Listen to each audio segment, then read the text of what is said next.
Pues te damos la bienvenida, doctor Luis Bernardo López Sosa, con el seminario Evaluación de la Sustentabilidad en Materiales Utilizados en Viviendas Rurales hacia la construcción de viviendas energéticamente eficientes, justas y sustentables. Me voy a permitir leer rápidamente una breve semblanza. Eh, el doctor Bernardo es licenciado en Desarrollo Sustentable con especialidad en tecnologías alternativas, maestro en ciencias en ingeniería física y doctor en ciencias en metalurgia y ciencias de los materiales por la Universidad Michoacana de San Nicolás de Hidalgo.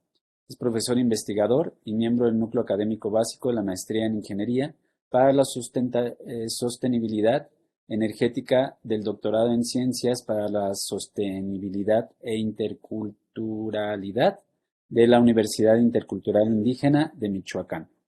Es miembro actualmente del Sistema Nacional de Investigadores en el nivel 1. Ha sido investigador invitado en el College of Technology de la Universidad de Houston y la Universidad Carlos III de Madrid en España. También posee un doctorado en la UNAM. Bueno, entre otras cosas ha recibido varios premios tanto a nivel nacional e internacional. Y pues sin más preámbulo, ya con tantas fallas, esperemos que todo marche sobre ruedas y te damos la más cordial de las bienvenidas, doctor Bernardo Sosa. Muchísimas gracias, doctor Carlos. Un gusto estar con todas y todos ustedes.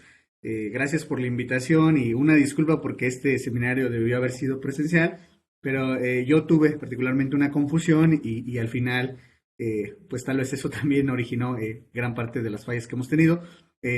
Posteriormente me gustaría hacer la visita, no solo para el tema del seminario, sino para otras cuestiones que me gustaría platicarles. Pero ahora particularmente estaré hablando acerca de este tema que Carlos muy bien ha antecedido en la presentación y bueno, les voy a platicar un poquito acerca de esa experiencia de trabajo que estamos llevando a cabo y también previamente le comentaba a Carlos que esto nació siendo un PRONACES, al final pues por las reglas de operación se complicó un poco después de la etapa semilla y ya no se pudo concretar el PRONACES, pero sí se concretó financiamiento por parte del gobierno del estado de Michoacán. Y bueno, a partir de 4 instituciones que colaboran, y claro, también la participación de investigadores e investigadoras de esas instituciones, y por supuesto, y de gran valía, la participación de muchas y muchos estudiantes de diferentes grados, investigadores en estancias por México, y por supuesto postdoctorantes. Hemos estado trabajando con esta investigación. Brevemente les comento, aquí muchos de los resultados, quiero resaltar el trabajo de la maestra en Ingeniería Energética, Andrea Oseguera, y de donde algunos de los datos estaré comentando derivan de su trabajo de investigación. 4 grandes ítems de los que vamos a hablar. Primero, el contexto, por qué hablar acerca de la vivienda y sobre todo en espacios rurales. El segundo aspecto, comentar sobre una metodología que estamos tratando de sistematizar. Digo tratando porque no está acabada, pero ese es el objetivo de la metodología, que sea una metodología iterativa que permita mejoras, adaptaciones y lo más importante, construcción colectiva de espacios que sean energéticamente eficientes, socialmente aceptables, justos y sobre todo sustentables. Entonces es justamente la columna vertebral de esta presentación. Luego hablaremos acerca de los resultados, un poco la discusión sobre los mismos y finalmente unas breves conclusiones. Un contexto que quiero comentarles es acerca de visitas que hemos estado realizando desde hace ya más de 10 años en comunidades rurales e indígenas, tratando de identificar necesidades de manera general, pero en particular aquellas que son de carácter energético. Esta es una postal de la comunidad indígena de San Francisco Pichátaro, en el estado de Michoacán. Es la Sierra Purépecha, una comunidad indígena, y en esta comunidad hemos trabajado con el desarrollo de varias tecnologías de forma articulada, participativa, con el diálogo de saberes, con procesos inclusivos, de empoderamiento y sobre todo en este esquema de democratizar y poner al servicio de las necesidades locales el conocimiento de las universidades. Nuestra casa de estudios, que también es su casa y está abierta a todas y todos, la Universidad Intercultural Indígena de Michoacán, mantiene un esquema peculiar. Está enclavada en la Sierra Purépecha y el quehacer de las y los que somos investigadores radica en buscar soluciones a demandas locales. Entonces, desde nuestro quehacer, pues hay algunas actividades sustantivas que son inevitables, y no por eso lo digo como que es una carga, sino por el hecho de que de ahí radica el quehacer, la docencia, la investigación. La vinculación comunitaria es la columna vertebral de este quehacer, de ahí que es muy, muy importante, indispensable, pues que las investigaciones sí tengan este enfoque de ciencia básica, de ciencia aplicada, pero más importante, que puedan atender problemáticas en específico. Y con la comunidad de Pichátaro hemos redesarrollado tecnologías como secadores solares para el secado de madera. Es una comunidad de vocación totalmente artesanal en la fabricación de muebles de madera.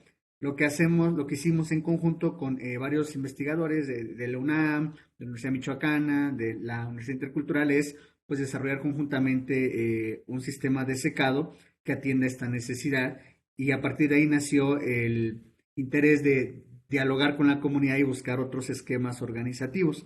Esta comunidad, de alguna forma, ha impulsado en los últimos 8 años un nuevo esquema de gobernanza. Y perdón que sea enfático y tal vez agote unos minutos aquí, pero es importante, porque establece un cuarto poder a nivel de la administración pública. Tenemos el gobierno federal, el gobierno estatal, el gobierno municipal, pero esa comunidad, particularmente como 32 que ya existen en Michoacán, asumen un rol de funcionar como administraciones pequeñas, de manera que por usos y costumbres ellos deciden y reciben el presupuesto directo del gobierno federal. O sea, ya no llega a los ayuntamientos, ya no hay que ir a pedirle apoyo al ayuntamiento para alguna actividad de servicios médicos, de manejo de residuos. Llega directamente, entonces ese recurso ellos lo utilizan pues para actividades de obra pública, de salud, de seguridad, de muchas otras cosas. El problema que aquí hace falta es fortalecer estos esquemas de gobernanza que posibiliten la construcción de agendas comunitarias para mejorar las condiciones actuales de la población, y en particular el tema que nosotros comenzamos a estudiar fue el de energía. Ya sé que en estos momentos, si estamos hablando de vivienda, podemos preguntarnos pues, por qué radicamos un comentario con la cuestión de energía. Pues bueno, empezamos a indagar acerca de cómo se consume la energía, de cuáles son las grandes categorías del consumo, los patrones, las tecnologías, etcétera, y formulamos una plataforma web que es de libre acceso, pero que está enfocada a las comunidades rurales, con la finalidad de que ellos puedan construir escenarios de a partir de las condiciones base del consumo de energía. ¿Qué pasa si no hace nada en el corto, mediano y largo plazo?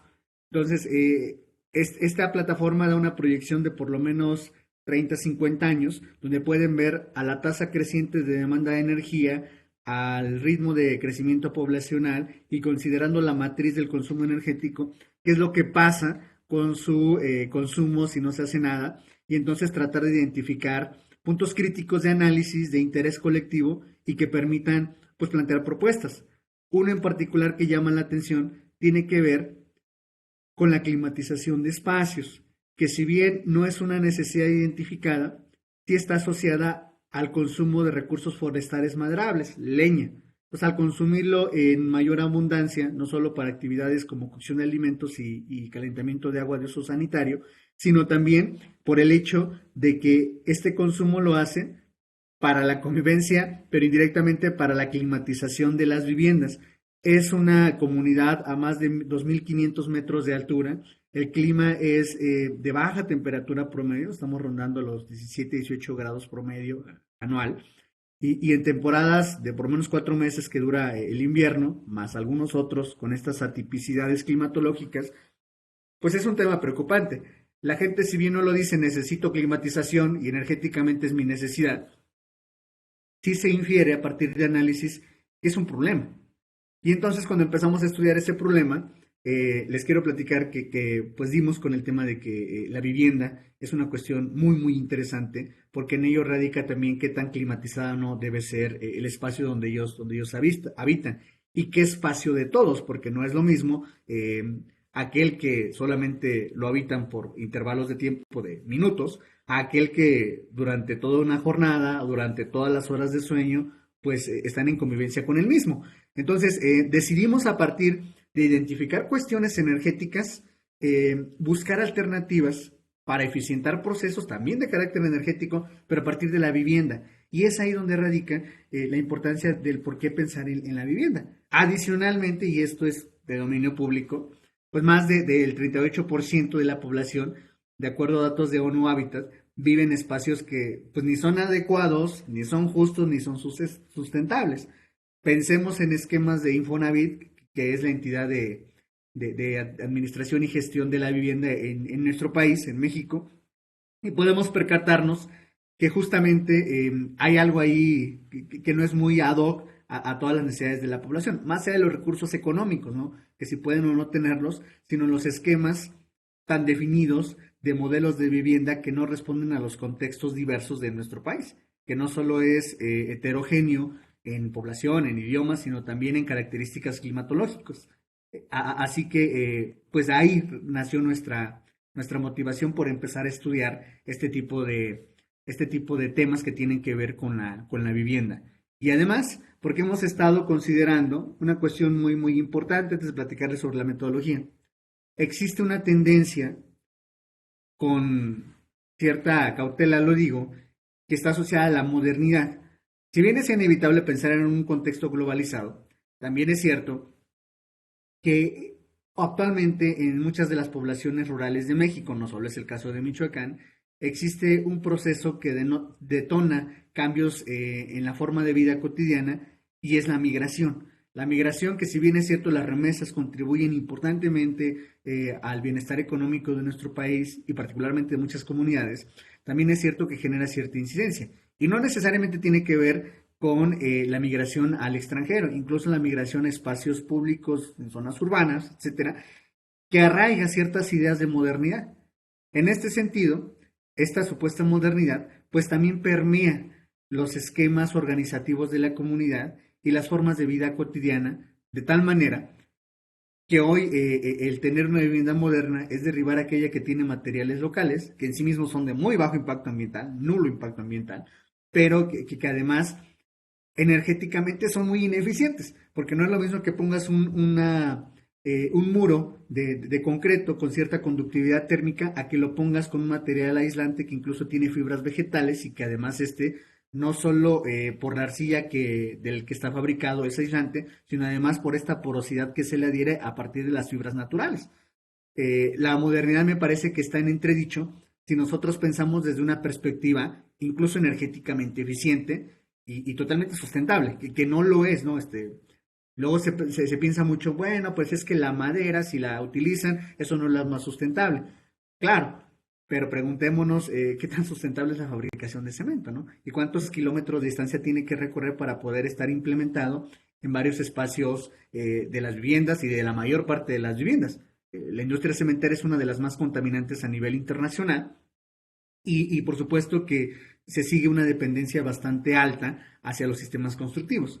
De ahí que hay desplazamiento de los esquemas de vivienda tradicionales y entonces la gente construye, aunque esté en condiciones totalmente peores que las que se encontraba antes con cierto tipo de vivienda, pero se asocia a un supuesto esquema de modernidad. Y es ahí donde rompemos un esquema organizativo y un esquema perceptivo y sensorial de la forma de vida y que si lo cuantificamos concretamente en rangos de confort térmico, pues por supuesto que no es viable migrar estos esquemas que si bien se pueden conocer como modernos, tal vez como de un esquema de bienestar asociado a formas de vida, no responde a las características que requieren las comunidades. Entonces, a partir de ahí nació la idea de generar una metodología.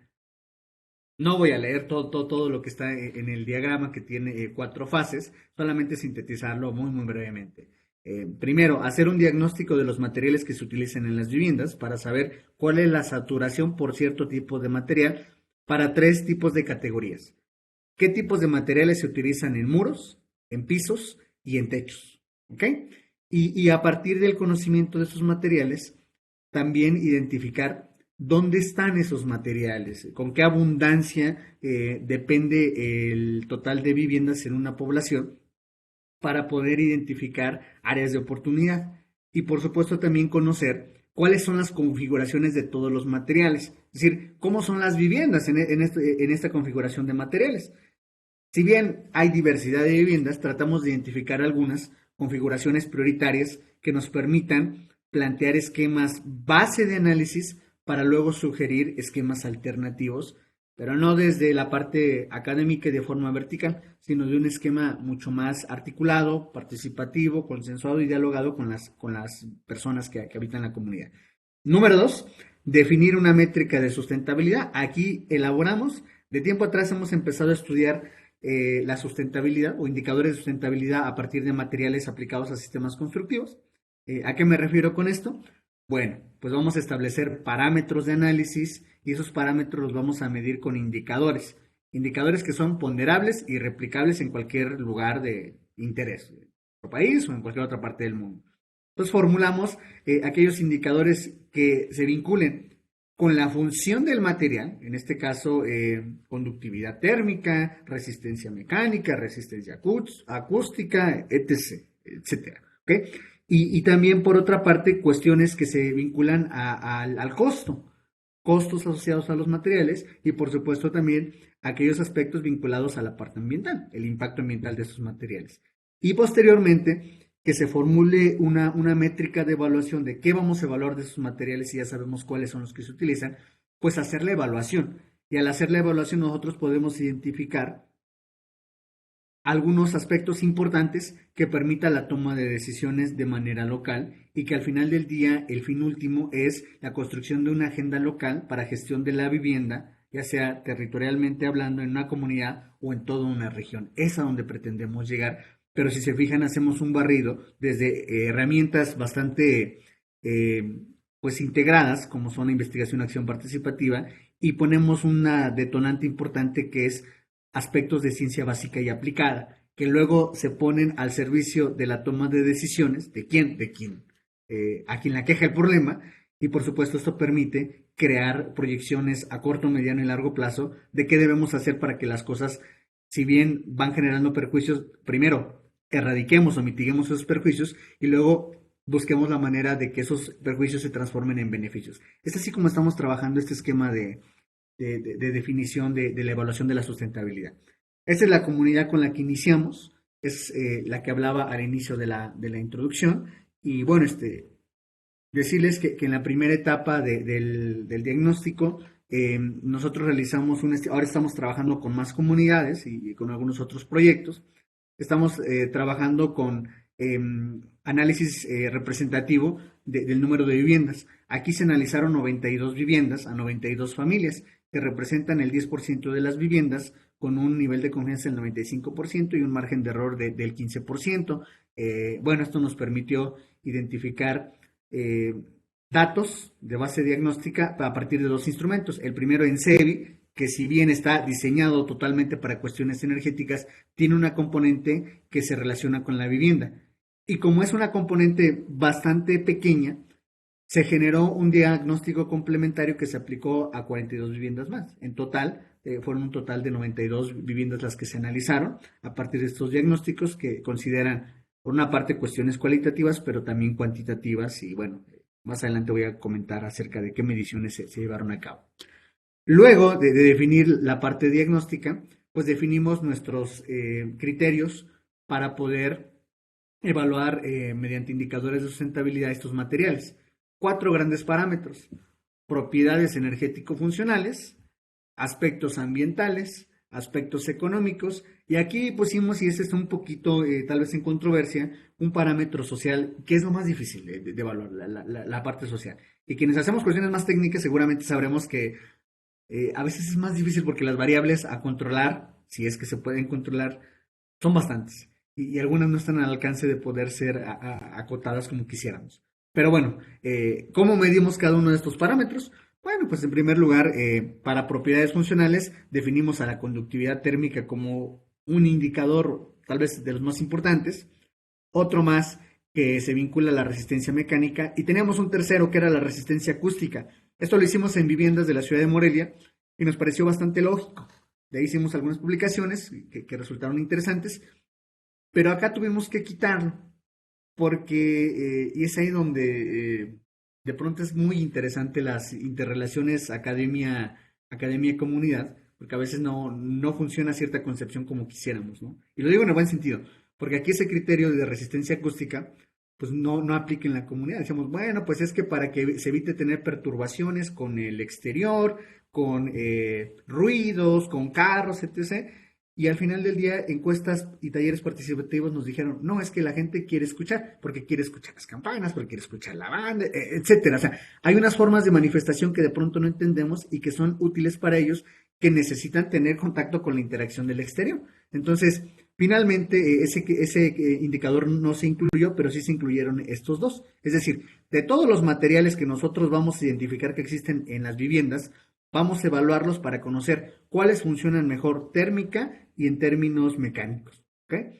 ¿Cuáles tienen menores impactos ambientales? Ahí definimos tres indicadores. En términos de calentamiento global, con la medición de los kilogramos de CO2 por metro cuadrado, aquí no son volumétricas las unidades, son superficiales, porque el análisis de los talleres nos permitió definir que lo que importa es saber el área de cobertura, el área de cobertura como punto comparativo, y así fue que lo definimos. Entonces, si es muro de tabique, si es muro de arcilla, si es muro de madera, pues cuáles son las emisiones asociadas en dióxido de carbono por cada metro de cobertura, sea piso, sea techo o sea muro. La eutrofización en términos de kilogramos de fosfatos por metro cuadrado, también dependiendo del área de cobertura. La acidificación en términos de kilogramos de sulfato, también por metro cuadrado, área de cobertura. Y entonces esto nos permite hacer un análisis de cuáles contaminan más o menos en términos de esas tres categorías de impacto ambiental. La metodología para evaluar eso es análisis de ciclo de vida. No digo que no hay otra, pero es la más asequible en términos pragmáticos. Aspectos económicos, que ahí se definieron tres indicadores: el costo de la materia prima por área de cobertura, la mano de obra y la disposición final. Está o no está en la comunidad y cuánto le cuesta que pueda contar con el material con el que construye cierto piso, cierto muro, cierto techo. Y finalmente el confort social, que en este caso el confort social, el parámetro social, a partir del confort térmico, es difícil tratar de tener un termómetro en todos los espacios y pues estar continuamente monitoreándolo o tener buena cobertura con el Wi-Fi, sobre todo en esta comunidad, y tener remotamente una base de datos lo más confiable posible. Ahí utilizamos termografía aérea, utilizamos drones con cámara térmica para tratar, y ahí hay otra línea de investigación que se desprendió de este trabajo. Voy a irme más rápido porque creo que el tiempo también nos apremia.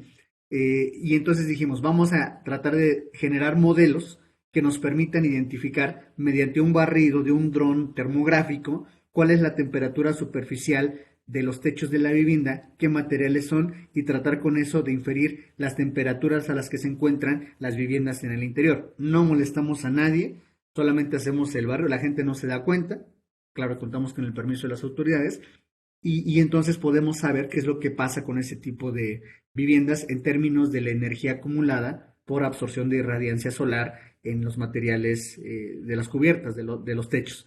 Entonces, a partir de ahí tratamos de inferir cuáles son aquellos materiales que alcanzan mayores temperaturas, cuáles menos, y se está ahora desarrollando una métrica para poder ponderar en comunidades sin necesidad de hacer mediciones internas. Solo en la base inicial del modelo se van a necesitar, pero ya después ya no. Pues tal vez con la termografía y machine learning tratar de definir pues cuáles viviendas están dentro de un rango de confort térmico o no. No todo está disponible en la web, no todos son fichas técnicas y no todos son artículos. Hay cosas que son bastante locales, por ejemplo, el tipo de arcilla que se utiliza, que no nos queda otra más que medirlo. Entonces, las propiedades térmicas y mecánicas, pues, tuvieron que ser analizadas cuando estaba el material reportado en la ficha técnica, qué bueno, pero cuando no se realizaron las mediciones. Por ejemplo, la conductividad térmica, pues, se tuvo que hacer con un equipo Thermatest TL100 para tratar de conocer pues la conductividad térmica, la difusividad térmica de los materiales que no están en la literatura, y lo mismo en el caso de los otros indicadores, se buscaba que estuvieran y si no estaban pues se medía. Y en el caso del confort térmico, ahí se utilizó un dron Mavic 3T Enterprise con cámara dual. Finalmente, lo que hicimos, y ya me voy a la parte de resultados para ir concluyendo, hicimos después de la definición de sustentabilidad, quienes tienen conocimiento de este tipo de análisis de sustentabilidad sabrán que consiste en ponderar estos indicadores ponderar estos indicadores con las unidades que les corresponda a cada uno, pero todos son muy diversos. Entonces, si queremos integrarlos en una gráfica para que tengamos una visualización bastante intuitiva, necesitamos todos ponerlos en una misma escala o utilizar escalas logarítmicas. Lo primero es lo más sencillo. Entonces, ¿qué hacemos? Pues nos normalizamos. Ponemos en función de la diversidad de materiales y ponderación de estos indicadores para cada material todos los valores en escalas de 0 a 10, donde el mejor indicador es aquel que se acerque a 10 y el peor es el que se acerque más a 0. Por ejemplo, en el caso, si tenemos un ladrillo con cierta conductividad térmica, lo que buscamos es que la conductividad térmica sea lo menos. ¿Para qué? Para que el material sea lo más aislante en esa comunidad y permita pues tener una zona un poco más confortable. Entonces ahí lo que buscamos es que la conductividad térmica sea baja. En ese sentido, cuanto más pequeño el indicador, cuanto más se acerca a 0, pues el valor que va a tener es más cercano a 10. Así es como funciona. Al final del día se integran todos en escalas de 0 a 10 y se hacen gráficas radiales tipo ANOVAs que permiten conocer fortalezas y debilidades con base en varios materiales de forma comparativa. Pero eso es muy cuantitativo. Una escala más cualitativa para interactuar con los habitantes de estas comunidades puede generar un semáforo donde dijimos, ok, como más cercano a 10 es mejor, entonces va a haber valores que estén en rojo cuando el indicador recibe un valor de 0 a 5, en amarillo cuando tenga un valor de 6 a 8 y verde cuando tenga de 9 a 10. Lo que se pretende es tratar de identificar cuáles materiales son los que, en términos de todos estos indicadores, son mejores, cuáles son intermedios y cuáles definitivamente habrá que pensar si es verdaderamente necesario utilizarlos en las viviendas. Lo mismo con todas las configuraciones.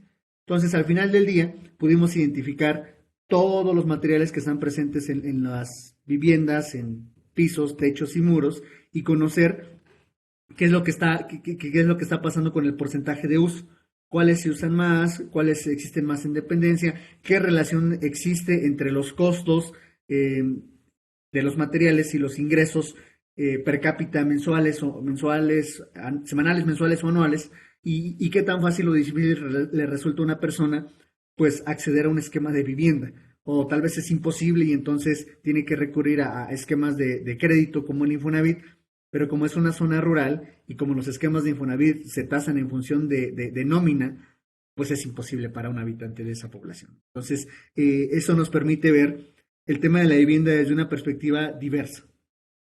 Desde la parte científica tecnológica, que ahí particularmente me llama mucho la atención, y seguramente todas y todos ustedes coinciden en que es pues mucho de donde podemos sacar líneas de investigación, pero otra parte, aquello que tiene que ver con la incidencia, con aspectos económicos, con aspectos ambientales y con la dependencia de agentes materiales externos o internos que permitan el acceso a una vivienda o a modelos de vivienda lo más sustentables posibles, ¿no?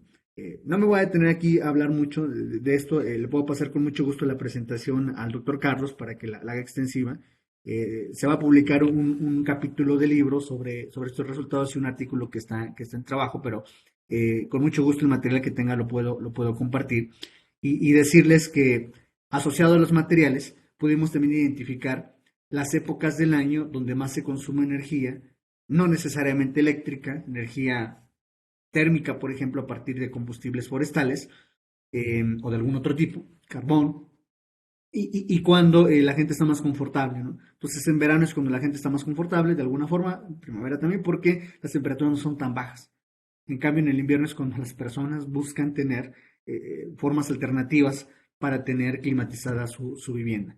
Evaluamos el rango de confort, no como un número, sino como un rango, de acuerdo a lo que existe en la literatura, y pudimos ver que gran parte del año seguramente estarán fuera las viviendas convencionales del rango de confort, y eso permite también inferir que pues, los materiales que están utilizando no son los más adecuados y que por mucho que estén ahora construyendo viviendas de concreto, pues no dejan de ser esquemas no eficientes, no sustentables y por supuesto que ya lo estamos considerando que no son socialmente aceptables. Las personas que tienen espacios de vivienda de madera, que se le llaman contextualmente en la región, trojes, totalmente de madera, ni un clavo, ni un metal, nada, las siguen habitando. Y las viviendas que les construyó el familiar que tal vez estuvo en el extranjero, pues la tienen ahí muy limpias, muy bonitas, pero no las usan porque son frías.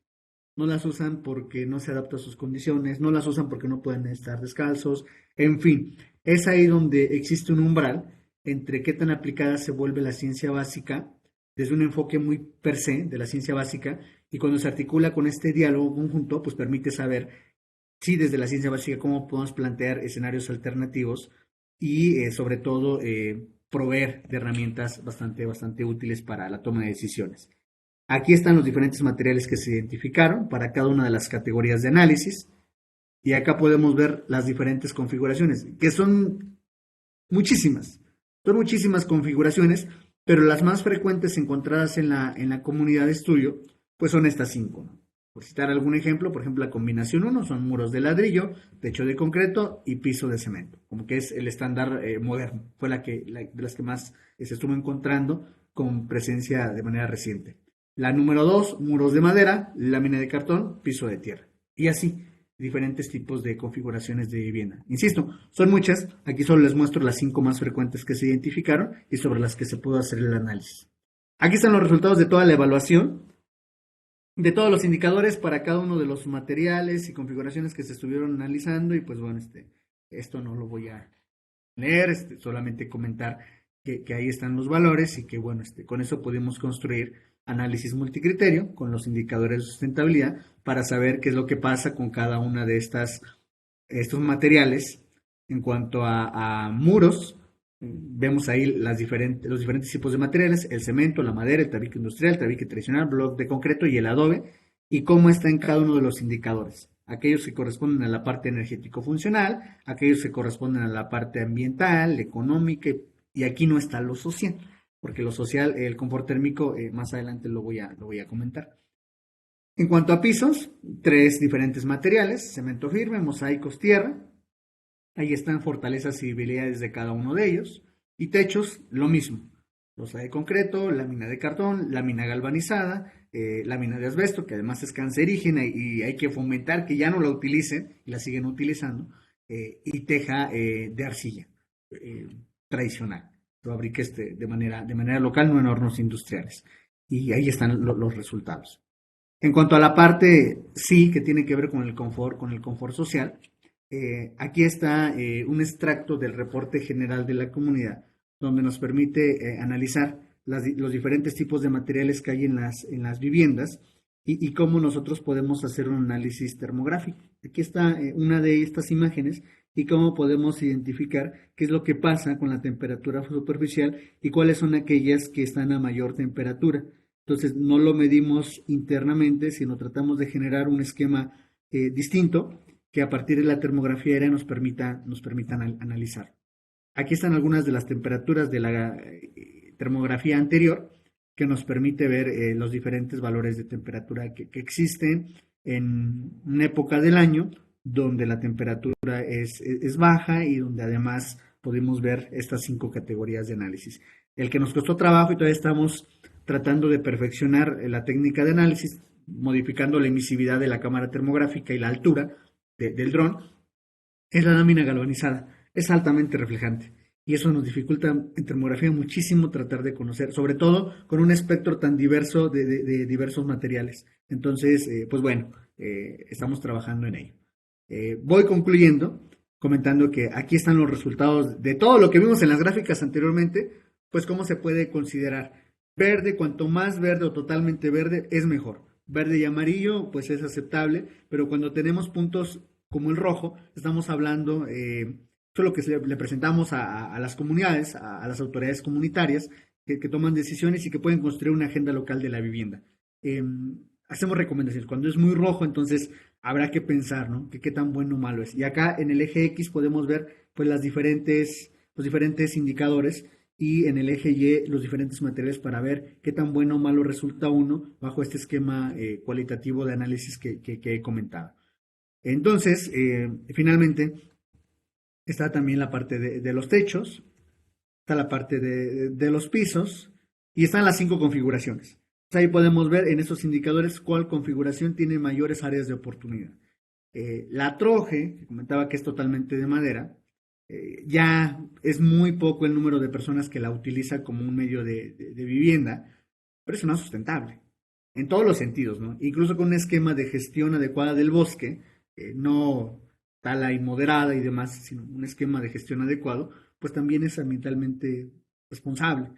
Sin embargo, pues no le podemos decir a todo el mundo que construya con trojes, sino tenemos que buscar cuáles de estos esquemas pueden generar mejores condiciones y los diseños. La gente construye nuevas viviendas de concreto por los diseños, por cómo los ve, porque están pintadas. Y entonces, si nosotros buscamos esquemas de diseños alternativos, el uso de materiales modernos, pero que también mantengan el esquema de ser eficientes energéticamente, económicos, de bajo impacto ambiental, materiales bioconstructivos, entonces podremos estar ante un escenario distinto donde efectivamente no se vea, por ejemplo, el adobe, la arcilla, pues como un esquema precario, de marginación.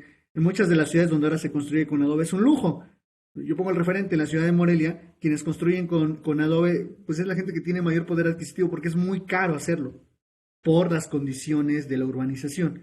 Y en las comunidades pasa lo contrario. La gente quiere construir con ladrillo, pese a una percepción que se tiene, pero por supuesto que este tipo de análisis no están. Cuando se muestra, pues las personas se quedan analizando qué es lo que está pasando. Y es parte de lo que nosotros tratamos de hacer llegar y desde la ciencia básica y aplicada, pues mostrar algunos aspectos importantes. Y quiero mostrarles la comunidad de manera termográfica. Siempre les digo, como nunca la hemos visto, porque recientemente estamos caracterizando termográficamente esas regiones, y lo que podemos percatarnos, y ahora sí, prometo que con esto voy terminando, es cómo la mancha urbana, la zona centro es aquí, la zona en la parte baja y central de la termografía, de la imagen termográfica. Ahí es la plaza que mantiene el esquema de todas las comunidades. Si se fijan, en la zona cercana a la plaza, la temperatura es la más alta en los techos de la vivienda, pero también la temperatura ambiente sensorial alrededor de esta plaza es más alta, porque es donde hay más cantidad de concreto vertido en calles, en viviendas y en espacios públicos. Y las zonas más alejadas son las zonas donde podemos ver primero también mayor presencia de vegetación, que todavía no está devastado, pero también donde todavía se utilizan materiales alternativos al cemento, como lo es la teja, como es la lámina de cartón, con cierto recubrimiento, etcétera. Entonces, es justamente este análisis el que nos puede permitir no solo poner en perspectiva qué materiales son importantes, sino también que en un esquema de gestión de la vivienda a nivel comunitario, si eso lo trasladamos a nivel de nuevos fraccionamientos de nuevas ciudades, es interesante cómo nos vemos en el tiempo en cuanto a la proyección de la construcción de la vivienda. Si seguimos a este ritmo de seguir depositando toneladas de concreto, definitivamente la contribución al cambio climático va a ser de manera significativa. Y además la temperatura que vamos a percibir, no solo por el clima cambiante en términos generales, que ese es otro tema, pero en términos de la presencia de captadores naturales, como lo son los materiales cementantes, ¿sí? Nos van a hacer... Sí, no hacen nada de matemáticas. bueno, no sé si... Ay, sí, sí está medio. Nada más es muy cualitativo. Sí, Dicen, hacemos magia y. Perdón, Tiene el Bernardo, micrófono parece prendido. que hay Sí. alguien por ahí que está... Sí, nada más es como para tu ha abierto información. un micrófono. Por favor, les pedimos a todos que cierren su micrófono, por favor. Muy bien. Bueno, pues ya básicamente con esto concluyo y diciéndoles que es a donde tendríamos que transitar. Yo sé que es difícil, o sea, esto no es por arte de magia y no es que mañana todo el mundo se dedique a construir sistemas totalmente ecológicos, lo mismo que las energías renovables, ¿no? Tanta investigación se hace y hacemos diariamente quienes participamos en ello, pero también hacer un tránsito de un momento a otro es complejo. Sin embargo, sí podemos formular algunas estrategias que permitan ayudar a la toma de decisiones y yo quise poner énfasis, en lugar de Morelia, ponerlo acá en una zona rural, porque ahí el esquema organizativo es más controlado. Entonces, queremos tratar de probar la hipótesis de que a nivel pequeño se pueden dar los cambios y a lo mejor se puede permear escalas más grandes. Aunque escalas más grandes, la toma de decisiones es mucho más compleja, la articulación sociopolítica es compleja y acá tiene ciertas particularidades que nosotros confiamos en que esta percepción del bien común permita pues buscar estrategias desde la ciencia básica puesta al servicio de la población para que busquemos frenar estas transiciones que son perjudiciales para la comunidad, para sus habitantes y por supuesto para el medio ambiente, ¿no? Entonces, trabajos futuros, pues ahorita estamos tratando de replicarlo en más comunidades, tratamos de hacer más sistemático el proceso de drones, tendremos algunas estancias postdoctorales que este año están trabajando con ello. Y finalmente, y una invitación, con esto concluyo, tenemos un proyecto que se llama Cipecua, quiere decir lugar de sonrisas. Abordamos temas de la cultura, la ciencia y el arte, y nos gustaría mucho que en algún momento el CIO participara en este programa. ¿Qué hacemos? Con este esquema de democratización del conocimiento, buscamos pasar de sistemas de realidad virtual, donde se proyectan materiales pues que tienen que ver, por ejemplo, con cosas tan sencillas, ustedes son expertos en la parte óptica, como por qué el cielo es azul de manera divulgativa, pero lo traducimos a lenguas originarias y lo ven en sistemas de realidad virtual.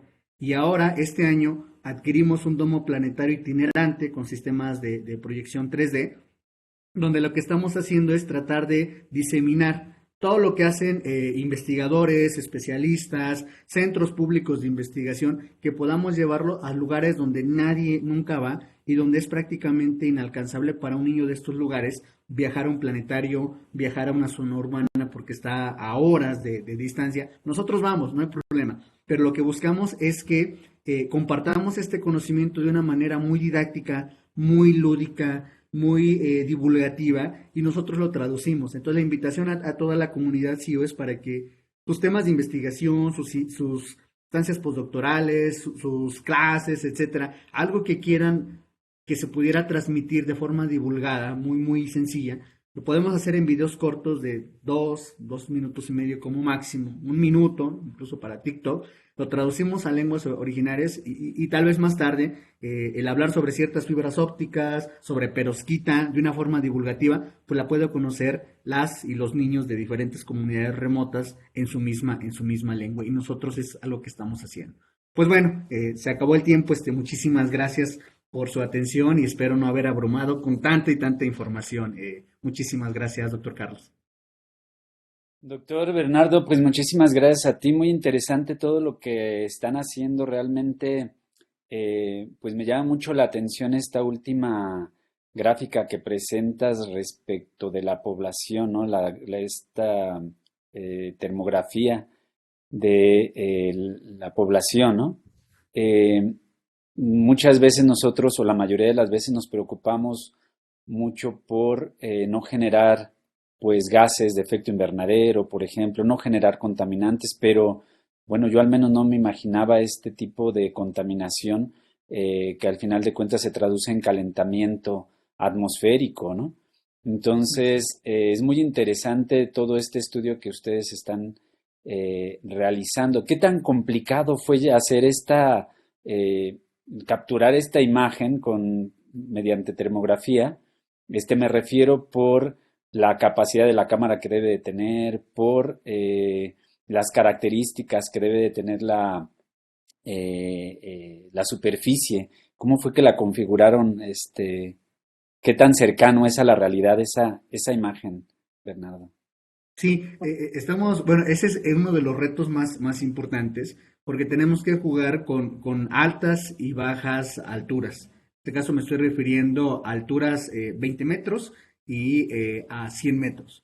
Entonces, esta última que ustedes pudieron notar, esa está dada a 100 metros, y 100 metros de altura. Puede subir más, de hecho el dron puede subir medio kilómetro, no hay ningún problema, pero en la resolución de la imagen termográfica, justamente el análisis se da a baja altura, cuando tienes solamente la presencia del material que te interesa, y eso tiene que ver con la emisividad térmica, porque como juegas con la emisividad en un espectro tan variado de materiales, es difícil saber cuál es la emisividad que tú vas a convenientemente utilizar.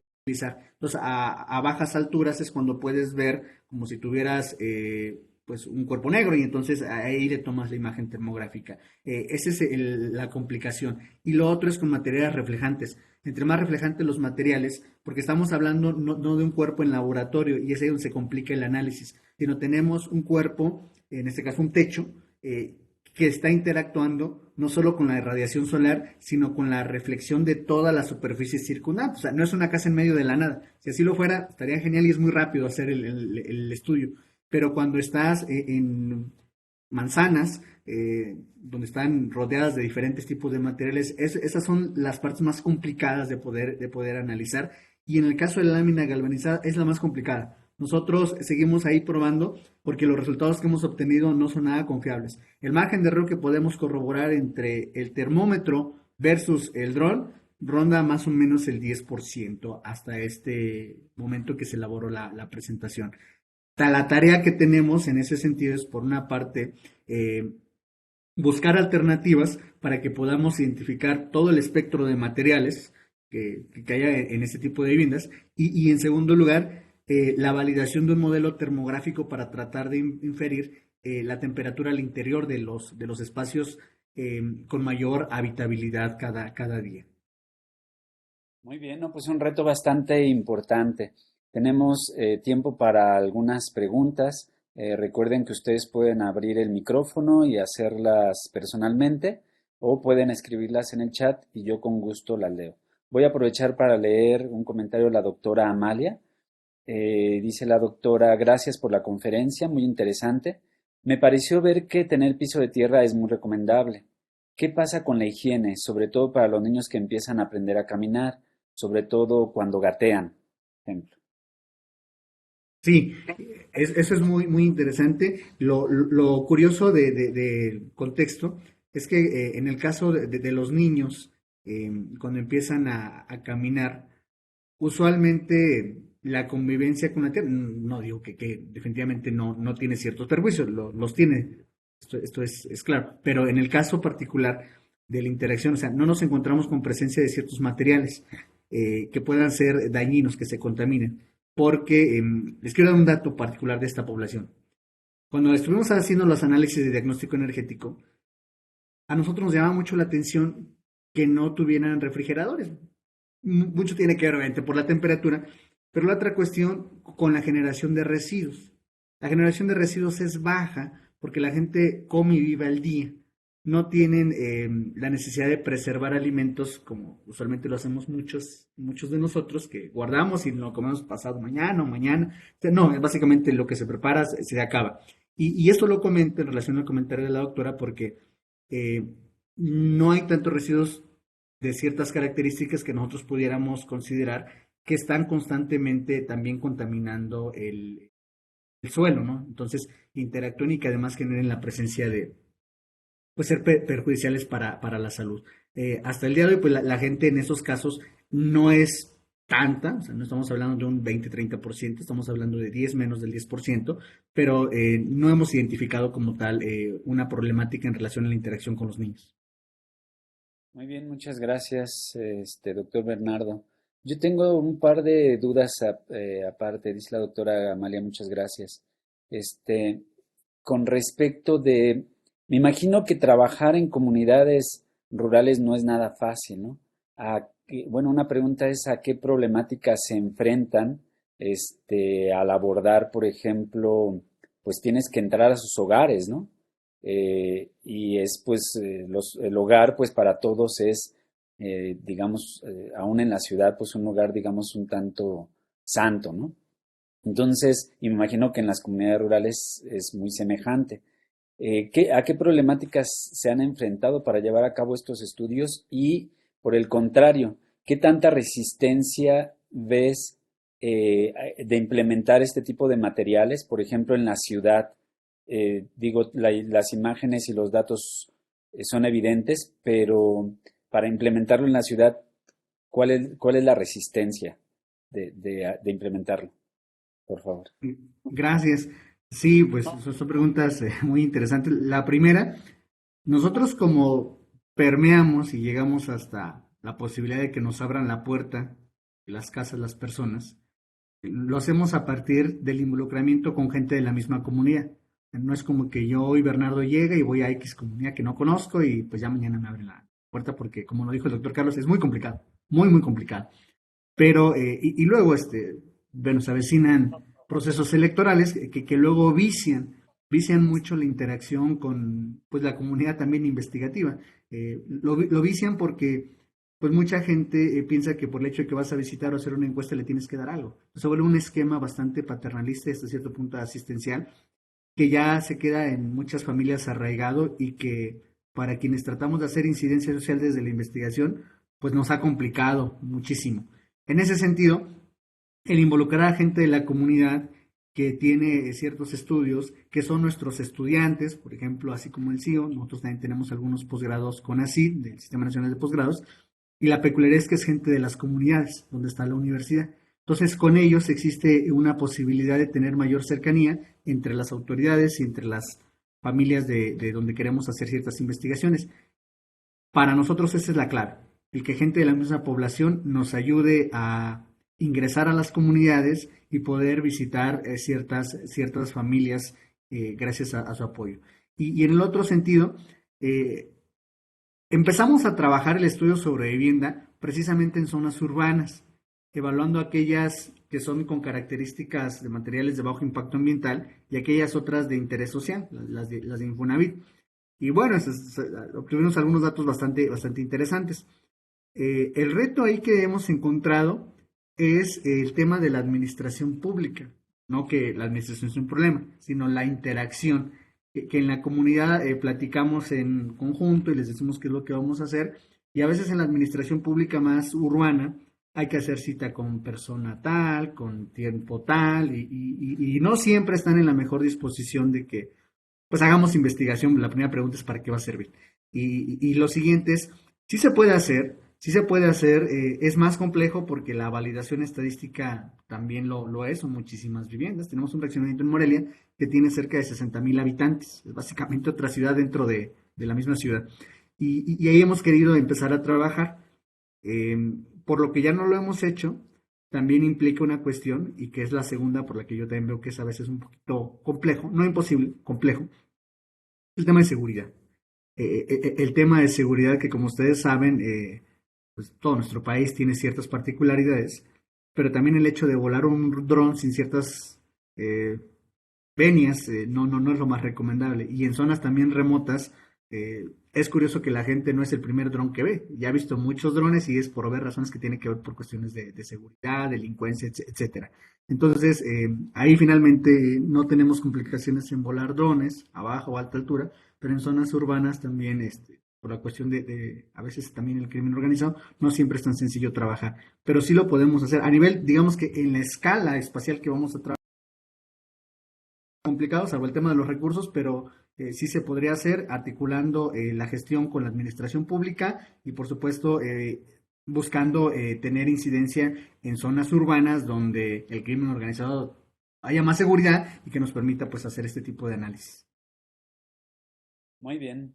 Pues muchas gracias, doctor Bernardo, por su participación y pues bueno, queda abierta también la invitación para que pues vengas a platicarnos acerca del libro, ¿no? Que está por concluirse o publicarse más bien. Y también, pues, ojalá, no sé si le puedas poner en la imagen esta donde tienes tu, ¿cómo se llama? No recuerdo cómo le llamaste a tu eh, No sé si se ve, dispositivo si se ve. itinerante, ¿no? El dispositivo itinerante. Pues ojalá que alguien de aquí del CIO, yo estoy seguro que va a haber algunos requerimientos para que, pues, como dices, habitantes de comunidades rurales puedan tener acceso a información de divulgación, ¿no? Entonces, vamos a esperar que así sea. Y aquí están tus datos, los cuales, con los cuales te pueden contactar para hacer divulgación mediante ese dispositivo, ¿no? Y pues bueno, te damos las gracias y en agradecimiento pues te ofrecemos un reconocimiento que me voy a permitir leer y te haré llegar en cuanto antes. Dice: el Centro de Investigaciones en Óptica AC otorga el presente reconocimiento a doctor Luis Bernardo López Sosa, Luis Bernardo López Sosa, por su participación en la plática Evaluación de la sustentabilidad en materiales utilizados en viviendas rurales hacia la construcción de viviendas energéticamente eficientes, justas y sustentables.